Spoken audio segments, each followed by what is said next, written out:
দর্শক, লোকটার কি চমৎকার বুদ্ধি দেখুন। এমন একটা খাঁচা তৈরি করেছে, এর মধ্যে হাঁস মুরগি কবুতর যা ঢুকবে আর বের হতে পারবে না। এই যে দেখুন, সিস্টেমটা কি চমৎকার।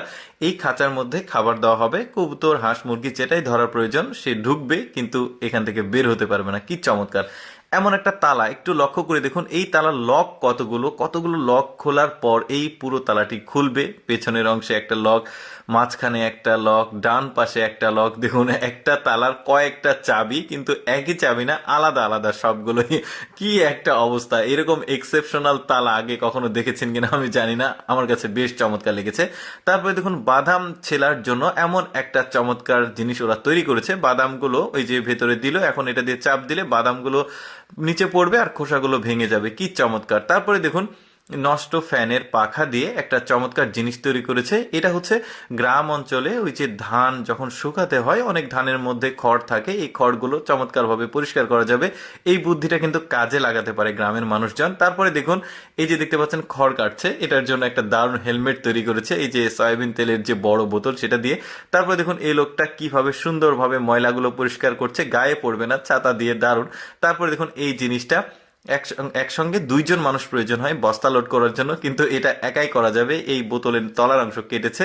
তারপরে দেখুন, এখানে এটা হচ্ছে আখ ছেলানো একটা মেশিন। কতটা বুদ্ধি খাটিয়ে কাজটা করতে হয়েছে। আখ ছেলানো কিন্তু খুব একটা সহজ কাজ না, একটু জটিল কাজ। তো ওরা এই মেশিনটাকে তৈরি করেছে, পাশাপাশি আখগুলোকে কিন্তু খণ্ড খণ্ড করা যাচ্ছে, বেশ দারুণ। তারপরে দেখুন, শক্ত কোনো জিনিসকে একদমই গুড়িয়ে দেওয়ার জন্য দারুণ একটা জিনিস তৈরি করেছে ওরা। এই যে দেখতে পাচ্ছেন, কাঠ কাঠ, লোহা, ইট যা দিবেন তাই কিন্তু একদম একটা চাপ দিলে ভেঙে যাচ্ছে। বেশ চমৎকার কিন্তু ব্যাপার। তারপরে দেখুন, বাঁশ দিয়ে জুতো তৈরি করা যায়, এটা আপনারা কখনো কল্পনা করে দেখেছেন? পুরো প্রক্রিয়াটি আমি আপনাদেরকে দেখাই।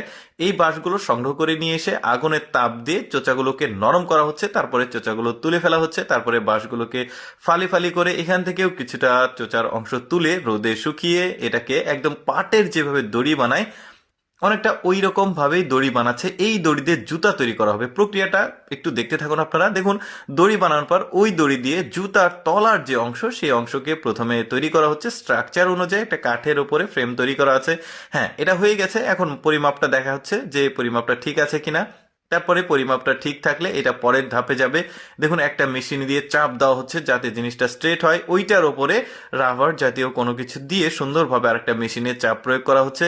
এবার এটার মূল ফ্রেম তৈরি করা হবে, অর্থাৎ ওই যে জিন্স কাপড় দিয়ে উপরের যে জুতার কাপড় সেটা তৈরি করা হলো।